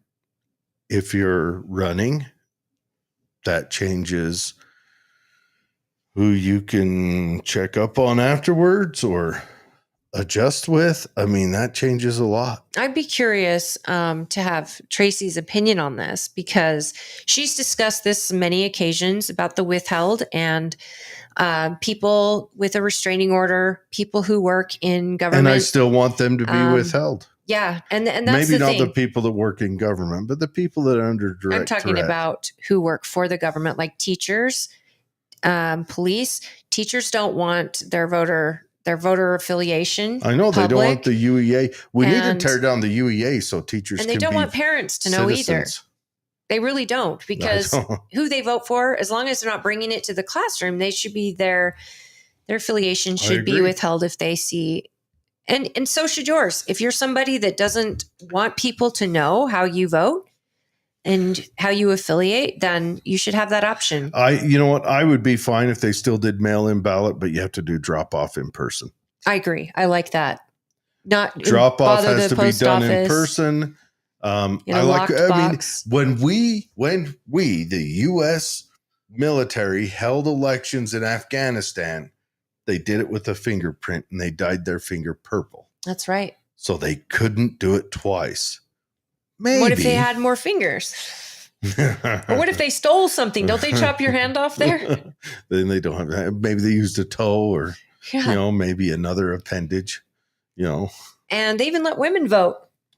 They did. I'm That sure. was a really big deal, I'm because sure the that- women were showing their dyed finger, and they I'm were like, sure. we got to vote. I'm sure the women voted not what their husbands told them they had to. No, absolutely not. They're actually. I Do do. you want to text him and see if he's all right? Yeah. The internet's all right? Yeah. They're. That's too bad. It went choppy. They might be moving to somewhere else. Cannot fix sound. He can come on again in a couple of weeks. They have to go. They're at an event. Okay. So anyway, so that's what they're doing, and I completely concur. Government needs to be transparent. That's just all they're saying. I don't care what party you're with and what party's in power. I want Trump to be transparent to the Democrats, and I want the Democrats, whatever magical, wonderful person they put up next, to be transparent to the Republicans. And I think we need to clean up our voter rolls nationwide. That should be a given. We already know that 40% of people can really, really affect an election. We know that 2% can really, really affect an election. Mm-hmm. We also know there is, they tell you there's not, but the American people have been saying it. There is discrepancies within our election process in There is. Well, and it comes right down to counties, folks. As he simple as a mentioned county. Maine and New Mexico, Utah. What other state did he mention? But Maine and New Mexico are both blue. Is it on their website? We can root around a little more. It doesn't look like they're. Boom. Let's see what cases say. Oh, there you go. Okay. Virginia, Okay. So yeah, we got Virginia, Mississippi. that looks like Nebraska. Oh, South Dakota. Is that South Dakota? Florida. Ooh. Wow. Alabama, Texas, Kansas, Pennsylvania, Pennsylvania. Ohio. There's another. There's another battleground state that affected the 2020 That's election. Louisiana. Is that right? It's either Oh, South Dakota Mississippi. or Mississippi. That's Mississippi. Yeah. Interesting, right? So it's, I don't think this is a party issue. I think this is a complete It's an American issue. government issue, and it's state governments. Now, I'm of two minds. I do believe that voting on your local government is the most important thing, but as the federal government gets more involved in your life, like, let's remember, on your taxes, your state government's pretty cut and dry, but the feds, they like to have the IRS goons come around. So that does matter. It's the feds that kick off that. In Utah, it's the feds that restrict me on what kind of Second Amendment I practice. The state doesn't have laws about that. The state used to, but the state has rather leaned into the Constitution a lot lately, and I'm rather proud of that. We beat Texas. Remember that. We're still behind Wyoming. Better state than Everybody is.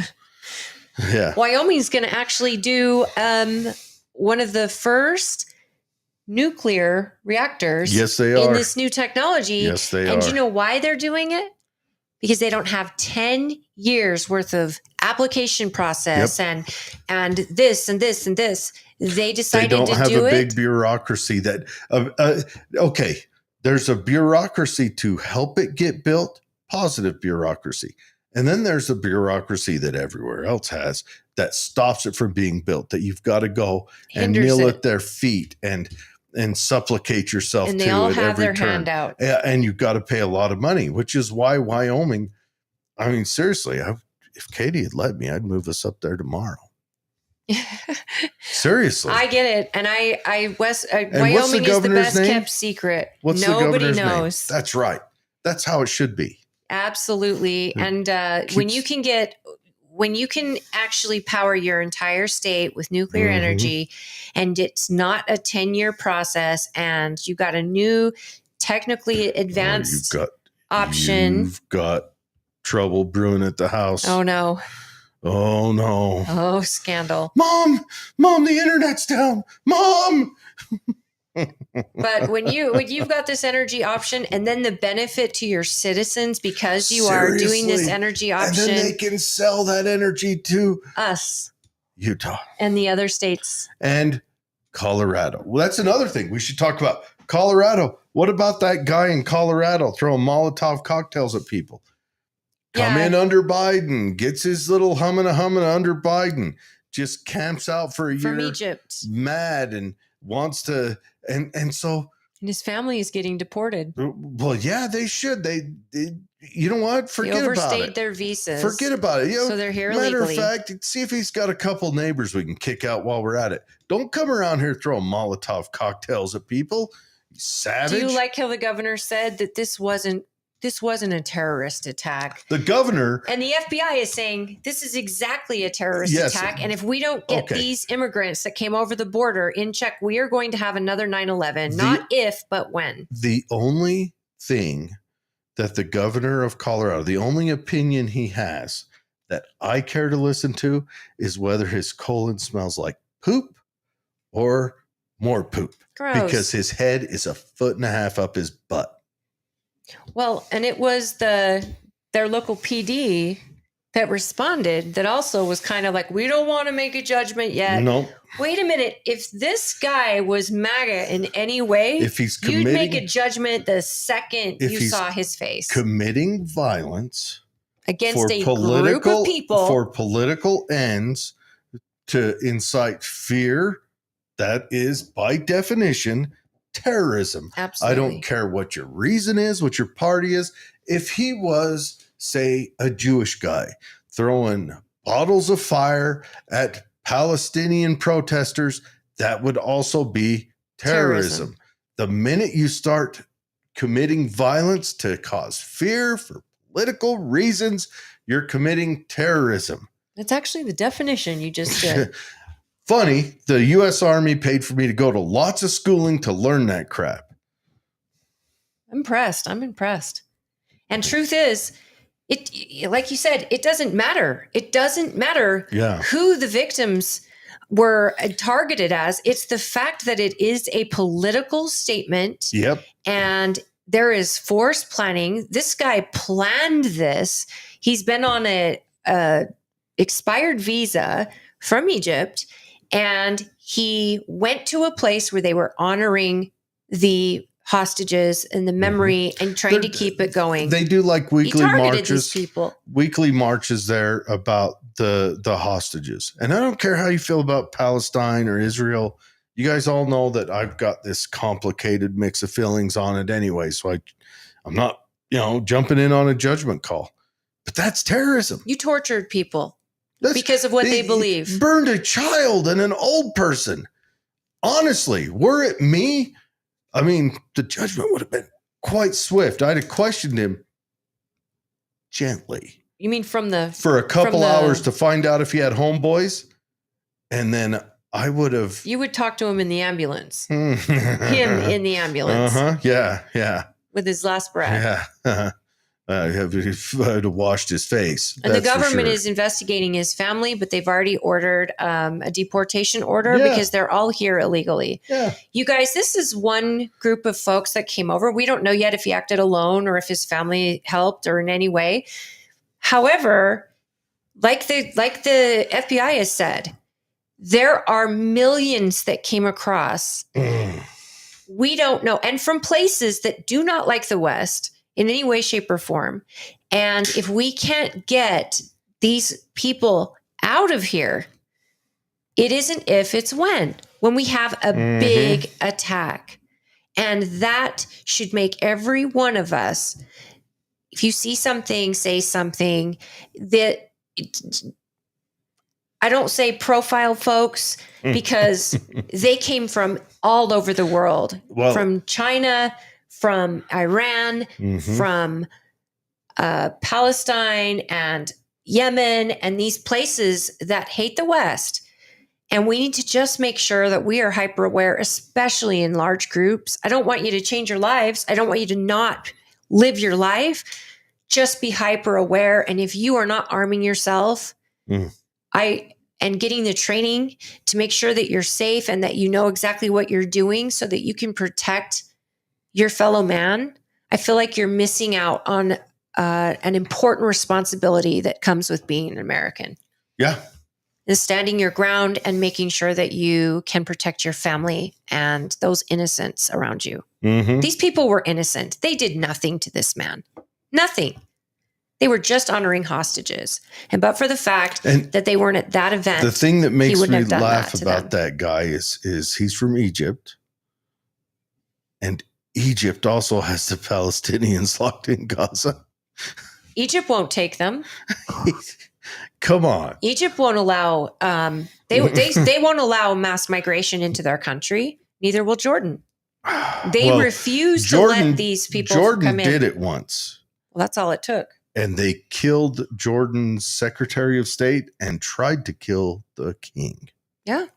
So they've ended it. So Jordan's like, no, those guys are savages. Am I saying the Palestinians are savages? No, but I'm saying Jordan says they are. And Jordan and Egypt are right there on the border. Yeah. And they refuse to take any, not one refugee from Palestine. And that was something our Secretary of State tried to get them to do, and to get the people out of Gaza. And they said, nope, sorry, no, we'll send you money. We're not Jordan's taking like, people. we've done that before. We ain't doing that again. It's true. This is an ugly thing. Where did Percival go? Percival, come on, give it to me.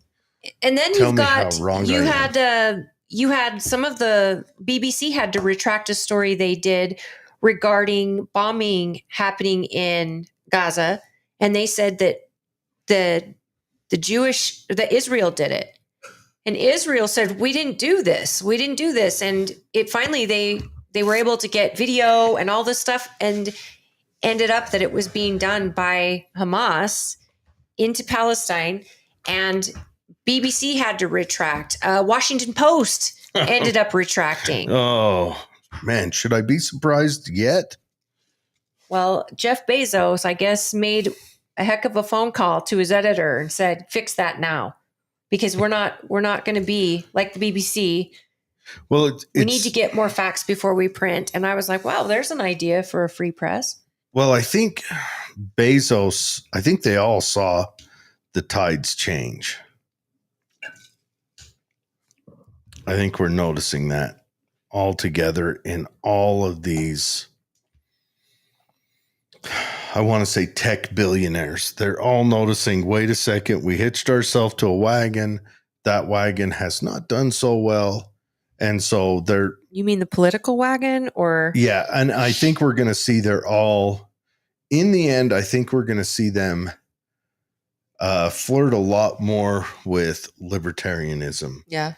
And the cool thing about libertarians, and this is something that's gone down since day one of libertarians, is they've tended to float between both parties, usually fighting for the underdog, boosting the numbers of the underdog who are fighting for a civil liberty.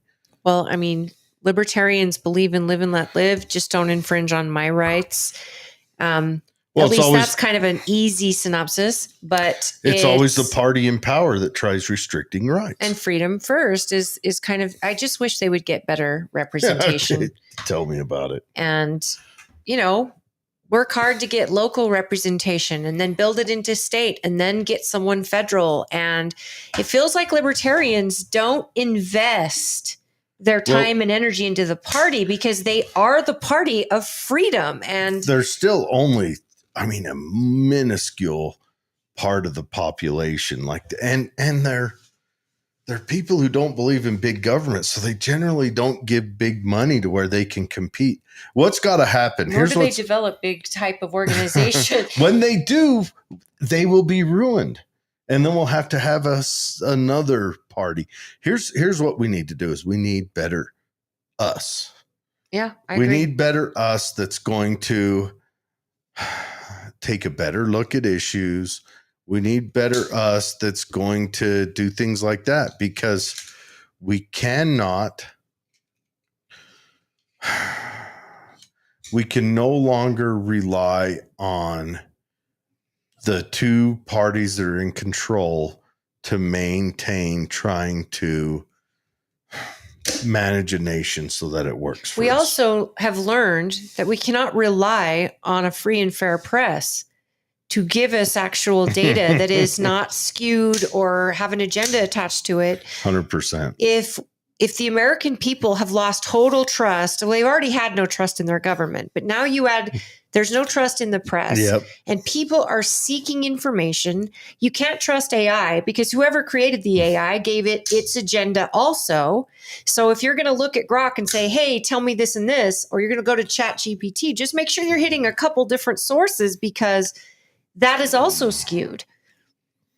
It's getting tough. It's up to you, the people, to try to wade through this. And you've got to get in front of the people running and asking for your vote. And then you've got to have contact with them. And then you've got to hold them accountable. And then you've got to be prepared to run against them yourself. Oh, wait, hold on. They do not do what they promised you. And that's the thing. That's hard. That's ridiculously hard. It is. And expensive. And it is a sacrifice. And then you see good people get to DC, and then all of a sudden they learn the whole story and they realize they can't do anything there by themselves. And if they do nothing, then they're considered not good or ineffective. Mm-hmm. And it's like they're playing in a ball game that they're just pretty much sitting in the middle of two teams and just watching the game. Well, and that's another hard part is I know we give lobbyists a bad name, and a lot of times lobbyists do, but lobbyists are the tools for the big corporations, but they're also the tools for the regular person. Like the little right guy now, too. Right now, Gun Owners of America is my lobbyist. Right. Well, they're necessary and they're evil. pulling down big wins. And I wouldn't call Gun Owners of America a necessarily evil. I'm calling them I mean, a lobbyists. way that I can get my voice heard in general DC. Like right now, I mean, I can chat with Celeste. I could shoot her a text message and find out what's going on, you know. But that's because I have a personal relationship with her. I don't have that with any other congressperson. Right. And there's a 1,000% chance that I won't have it with whoever comes after her. Well, I mean, that's the thing, though. It's how much are you willing to do to make sure you have that relationship? So you can be a delegate. You could do a podcast. Everybody does a podcast. You can show up to town halls and you can do all of that. These people want to have a relationship with the voters, but they've got so many that are all over the map, and people will turn on you. And imagine over one item. There are single vote people that are single item people, and they will turn on you. Look at Elon and Trump. Imagine if I was your constituent. I'm a crazy person. And she sat and listened to me rant and rave. Yeah, but she also shares your views about Second Amendment. And that's something that when she's sitting in a town hall and she's got the other half of people, which are Democrats, she also represents, yelling at her about 2A and telling you how bad it is, or wanting more restriction, or wanting all of this. She's got to be able to keep her principles and her values that got her into the office. And that's a very tough line, because you don't represent just Republicans. It is. You represent everybody. And that's where the Constitution comes in handy, because you don't have to move on one side or the other if you stick to the Constitution. And 2A is the Second Amendment for a reason. I remember in 2019 when they're all up on stages early on in the Democrat primaries, and they're all of them, Kamala Harris and that butt stuff guy and the other moron bald-headed guy and that girl who plays with crystals, and they're all Pocahontas. And Pocahontas, she was up there too. Man, it's sad. Anyways, and they're all saying, we're going to take the guns. I would just take the guns.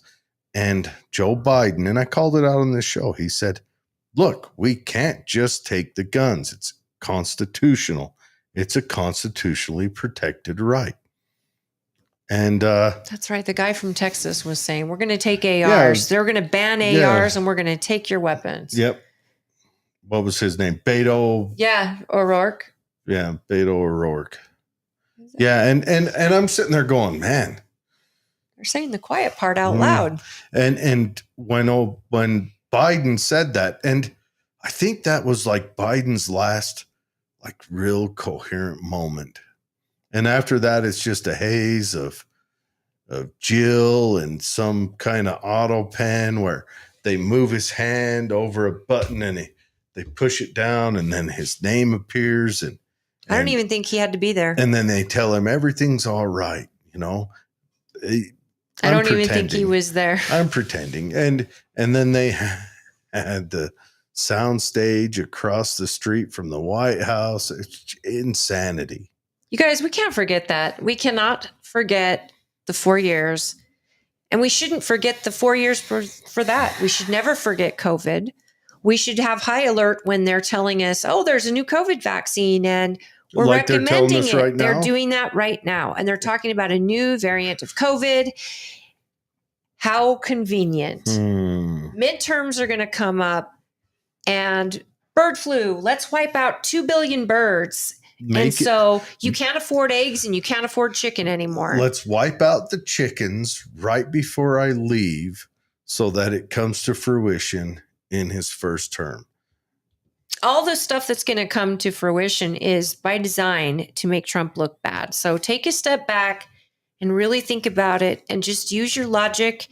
And if some of you are people of faith, use that and prayer, whatever it is that helps you feel like you are making a wise decision or logic, or it sounds reasonable and you've done research, use it, because AI is getting smarter by the day. I mean, I watched a video today that I literally asked, is this AI? Because it was so cool, but I trust nothing. Well, they're doing that now. They have the AI, some lady doing an advertisement. Yeah, this And was an advertisement. She's just AI sitting there like she's on a podcast and not a real human being. And then I feel bad for those girls who's been making that living off of OnlyFans, because that's going to come to an end. It's all going to be robot feet. And you won't need influencers anymore, folks, because influencers, which are some of the most misguided How people. How wild will that be if your influencer is a computer? They have one. But it's totally deciding. It's just on computers. I don't know. I'm excited. It's an AI that can create content. It can do whatever content you want, and the businesses don't have to pay it. It's their product, and it's just going to get bigger. And influencers, they have more. I don't understand that influencer part. I mean, we could be considered influencers in a way, as far as what we talk about. No, I'm not an influencer. Right. But I look at these people and I'm just like, how must that be to be so detached from reality? And their content now is moved towards rage bait. Like Hamas because Piker. That gives them that, I don't know, but it gives them that dollar bill, and yet they have no credibility or character. Like, they'll change whoever's paying them. I saw an influencer whose whole shtick is about saving money. Saving money. If you're paying service fees on DoorDash, and that's the biggest ripoff you can imagine, or Uber, you know what? Take the bus. And he's talking about really penny pinching, saving money. And he's been on this thing for years, and he's built this huge following. Talking about Dave Ramsey? No. This is a guy who talks about how he got himself out of debt for $100,000. He probably follows Dave Ramsey, but he's talking about all these extras that we're paying for that we should not do, and all that. Then he does a commercial for Uber Eats. He wrecks 5 years of credibility and his following. How and much these did he people get paid? trust and follow him. I don't know, but I hope it was worth it. Well, that's if you guys, the influencer today. If you guys ever see me come out and talk about how good guns. The ATF is, ATF are the good guys. They don't just come around to shoot your dogs and freeze that audio. Yeah. If you ever hear me saying that, you're I got AI. paid. Now, sad thing is, I'm pretty cheap. Oh yeah, we're talking like, one delivery of Uber Eats, right? Depends. I mean, it better not be Uber Eats like McDonald's. We're talking, I Applebee's. just love that it's someone's bringing it to me. It's a hard. I've ordered pizza, but that was right. From way back in the day, like everyone did. Uber Eats, I did during COVID. And the one thing I couldn't stand was their fees. I was like, I'm just going to get in my truck and go get it. I've still never even thought about it. I've never ordered an Uber for myself. Oh, I've done that. I've never even thought about it.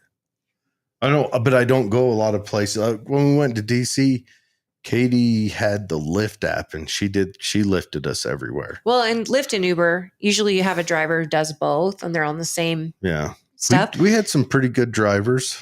But a taxi costs a little bit less depending on the area and the time. If you have a driver close, but it's not easy to find a taxi like it is an Uber or a Lyft because those drivers are around and they'll tell you who's closest and who can pick you up and what size vehicle you need. I just know, she ordered it and it shows a picture of the person's face and what car they're in and their license plate.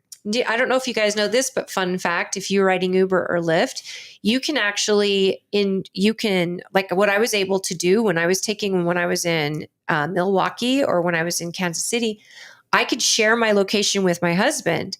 So he could see in real time where my Uber was or my Lyft was. And then it will respond and it keeps me going. And if I drop off, like if there's any safety situation with the driver, they know exactly where I am or where I was. And I mean, there's so many safety measures that have been put in place. AI has its benefits. It does. It really does. But it also has a creepy side to it where you don't know what's real and what isn't. And it's going to get there where you're not going to know.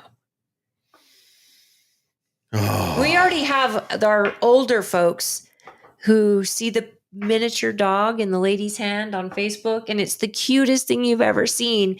And they're like, oh, where do I buy that? Checking their pockets. And I'm like, that isn't real. That's AI. I didn't know. Yeah, it's getting better and better. I The was people sharing don't that have dog 20 with fingers anymore. Katie all the time. I was like, look at this tiny thing.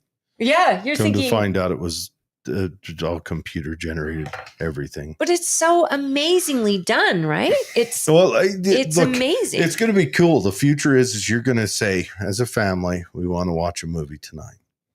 And everyone's going to say, look, I want to watch an action. I want to watch a comedy. I want to watch a romantic comedy. And I want to watch a documentary. And AI will build that movie for your family, populate it with your favorite actors and actresses that are all AI anyway. They won't be even real people, just be They can complete create 'em. AI generated people. And they'll build that movie and you'll have a romantic comedy about the John 100 Wick. Years War. And it'll be everything everyone wants. Norma says, I did Instacart when my foot was broken and I was I in do. a boot on my right foot. Yeah. And I order my groceries. times like that, Katie does too from Walmart. Well, I still haven't. And Walmart has a deal where you become a member Yeah, and it's $10.99 a month, but you get free delivery. she's got all that. And it's nice. You get Paramount Plus included. You also get 10 cents off a gallon. I know this isn't a Walmart commercial, but the only thing I hate about it is I don't feel like the shoppers take time to They- look for your item and they're like, oh, sorry, they it's do out. send you a lot of stuff like Or they don't substitute it. I You ordered tomatoes 2 days you ago. ordered a tomato and we sent a pineapple. No, I ordered a tomato, and because it was a certain tomato, the guy says, they're out. And I said, you can't find a tomato in Walmart? No, I'm not allowed to substitute. There's literally a substitute option to the point. And then I ordered celery. 2 of them came normal. The third one was rotten. Mhm. And I'm like, dude, have you never bought celery before? So It's tough. that is so frustrating. Now Jordan brings up, he says, I like Baby Trump, LOL, Oh, or they're so Baby funny. Uchtdorf videos, Life of AI. Dude, those baby videos where they have I'm addicted. Theo Vaughn. Yeah. That Oh, Oh my gosh. Theo Vaughn, first of all, he's too funny. He's my spirit animal. And man, and Joe Rogan. yeah, they're great. They are. Have you seen the ones where, I don't know if you guys have ever seen the Chappelle show, but where Charlie Murphy is talking about Rick James at James. Eddie Murphy's house? I've got that by babies. Oh, that'd I be gotta great. send it to you. My brother sends them to check me all the out- time. See if you can find Charlie Murphy talking about when he went to Mike Tyson's house wrestling with the tiger. That was too funny too. That was good. Jordan says, dang, so cool. I want to work for Walmart now. Seriously, I've it's actually, nice, yeah. but I would love, and the shoppers get tips before, like when you're closing out, you decide what you're going to tip them. But I did learn this: even if they say they don't have the items, they refund that money back. Mhm. But they don't do that. They don't adjust the tip to match your percentage. They keep So whatever they- you initially put in there. So I'm tipping They get- 15% They get their on hookup regardless. my order, but they don't give me. The one thing I do have to say though, I contacted Walmart about the couple of items that I got that were totally terrible, and they gave me a refund Good. without And any questions. Walmart is a stand-up company like that. I don't like the way they treat their employees and the way they tend to have a negative effect on local businesses in the community. But I don't think that's the fault of Walmart. That's the fault of the big bucks and lack of competition. I think that's just the dirty, rotten animal that's going to be there forever. I'm very excited about the Smith's Marketplace coming to our Oh county. my gosh, so is Katie. Everyone is. And I'm really hoping that they do a delivery. I think they do, but I love the competition. because I know that When my Smith's service has at a- Walmart should get better if they Yeah. have competition, but Smith is a little more. When However, Smith's has a deal, though, they have a deal. They carry it pretty good. and if they have a gas station attached and you shop at Smith's regularly, I've gotten as much as $1.50 off per gallon because What? they give you benefits based on your purchase history per month. And so Walmart does 10 cents, and that's just with your 10 membership. cents across the board. But Yeah. if you do a lot of Smith shopping, Yep. you'll know that month to hit the You hit the gas station station. and get your kids behind you in their vehicles and the husband, because the deal is too good. It's too good. go fill up the truck on gas cans. Well, it's 8:00. All right, everyone. That's the show. We love you guys. we Please do. like and subscribe if you're not already, and quickly leave a comment in there. Help us trick the algorithm to get us in front of more people. Thanks for showing up, Percival. Yeah, that was really I cool. wish you'd have stuck around and give me some more flack. I do enjoy it. One day we need to have Percival come on. I want to have him speak in person. But anyways, Well, we don't know if it's a him or a her, so I don't think he's ever said. might be a they them. There's a new pronoun coming out. Oh, yay. Flow or flowed? I don't even want to know. That's just a pronoun. For what? I don't know. Okay. Well, did you see the big track champion in California accepting her prize? Their where prize? She took on the women, and the crowd booed. They them won. Congratulations he- for they them. He's not a they them. He's a she. It that took it home, carrying the gold. And did you see the gold medalist in boxing? The test results were leaked. Oh, She is a man.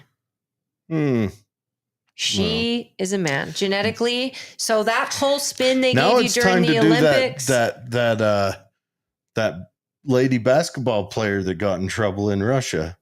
That thing goes around topless, way too much to be a lady. And Norma says, me too. Smith has dill picked rice crisps. Dill pickle rice crisp. I love dill pickles. I do like dill pickle flavored stuff. I wonder how that'd be. All right, you guys have a wonderful weekend, wonderful night. Be safe. Remember, today is the anniversary of D-Day, the day of days. And I won't be here on Friday. You won't be here on Friday. Holly is going on a sabbatical for sabbatical things. I'm just going to miss Friday so far. She's just going to miss Friday so far.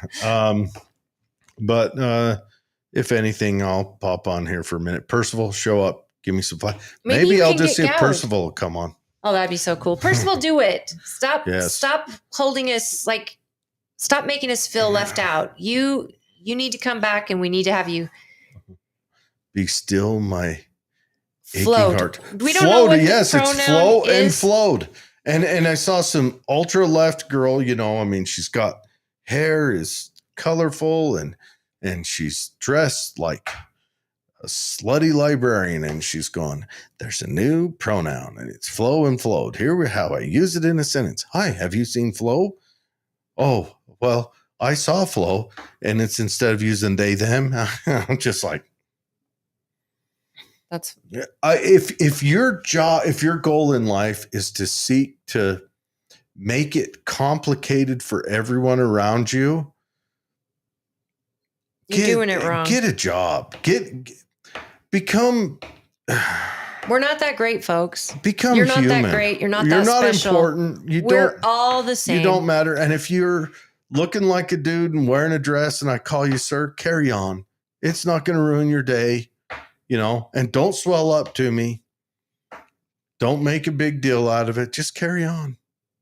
You don't have to go about your day trying to ruin other people's. Anyways, have a good weekend. Remember D-Day. Remember Mr. Heemeyer and Killdozer. And hey, shout out to the Ukrainians. It's rough, but man, good showing. And pray for Trump and Elon to have a conversation that doesn't involve millions of people. Let's fix this, guys. If you guys Senate, got assistance, you got to fix this. Assistants, take away their phones. Oh no, you can tell this is all them. No, take away their phones. Don't let them have it Oh, anymore. assistants. Take away Elon and Trump's phone. Yeah, Actually, how are they going to assistants. call each other? Take away their phones. Don't let them. Don't Let's let them get this tweet fixed. or truth or whatever